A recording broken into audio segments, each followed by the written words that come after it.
Hello viewers, আসসালামু আলাইকুম। মেচেন kitchen পক্ষ থেকে আপনাদের স্বাগতম। চলে এলাম বিকেলের একটা নাস্তার রেসিপি নিয়ে। চলুন কথা না বাড়িয়ে চলে যাই মূল রেসিপিতে।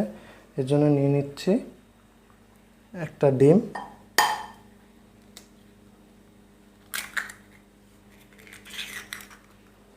দিয়ে দেবো হাফ কাপ পরিমাণ চিনি। এটাকে এখন ভালো করে ফেটিয়ে নিব। এটা আমি 1 মিনিটের মতো ফেটিয়ে নিয়েছি।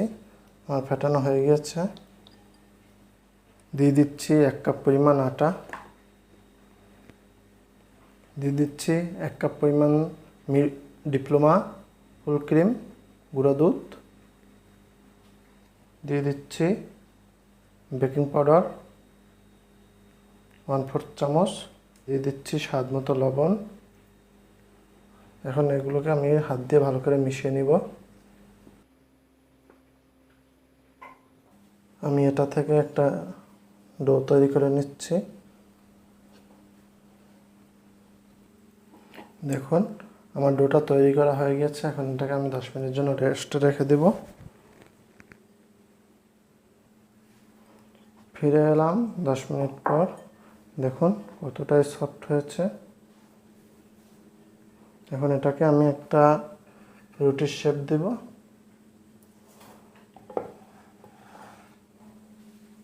আমি এটা থেকে একটা রুটির শেপ দিয়ে নিচ্ছি।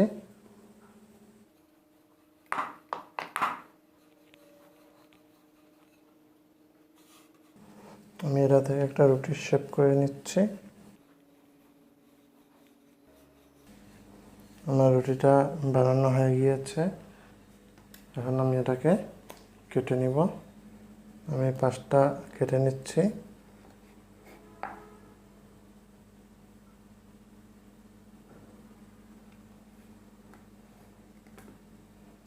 আমি সবগুলো এই একই প্রসেসে কেটে নিব।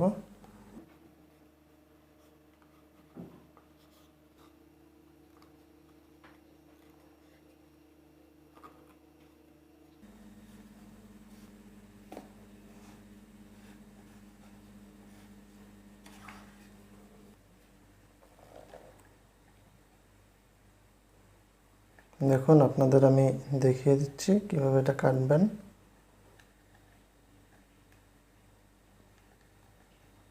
আমি বাকিগুলো এই একই প্রসেসে কেটে নিব।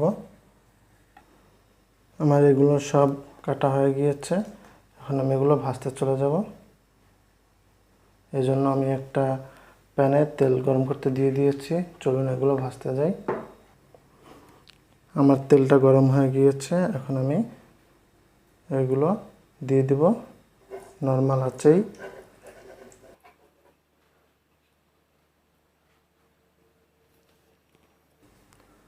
ভিউয়ার্স, এটা ভাজার সময় অবশ্যই তেলটাকে নর্মাল পজিশনে রাখবেন, বেশি হিটের দরকার নেই।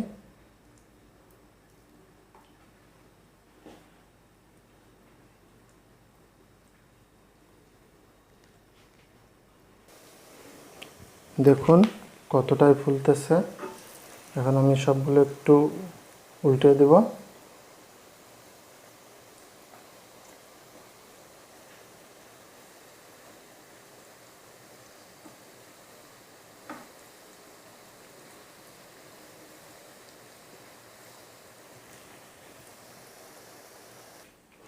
ভিউয়ার্স, এটা ভাজার সময় গ্যাসের চুলাটা আপনারা অবশ্যই লো হিটে রাখবেন, আর না হলে উপর থেকে পুড়ে যাবে, ভিতর থেকে কাঁচা থেকে যাবে।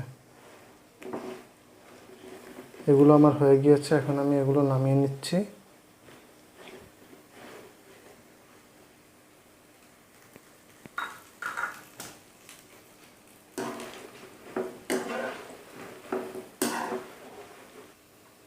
দেখুন কতটা ক্রিস্পি হয়েছে।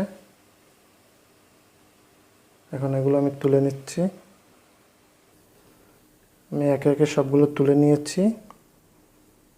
আপনাদের এখন আমি সার্ভ করে দেখাচ্ছি। ভিউয়ার্স, রেডি হয়ে গেল একটা বিকালের নাস্তা। কতটা ক্রিস্পি হয়েছে দেখেই বুঝতে পারছেন। আমার রেসিপিগুলো আপনাদের পছন্দ হলে অবশ্যই আমার চ্যানেলটিকে আপনারা সাবস্ক্রাইব করবেন, লাইক কমেন্ট করতে ভুলবেন না। বন্ধুদের সাথে বেশি বেশি পরিমাণ শেয়ার করবেন যেন আমার রেসিপিগুলো তারাও দেখতে পারে। নিত্য নতুন রেসিপি পেতে এইচএন কিচেনের সাথে থাকবেন। আজকে এ পর্যন্তই, দেখা হবে আগামীতে নতুন কোনো রেসিপি নিয়ে হাজির হয়ে যাব। আসসালামু আলাইকুম ওয়া রাহমাতুল্লাহি ওয়া বারাকাতুহু।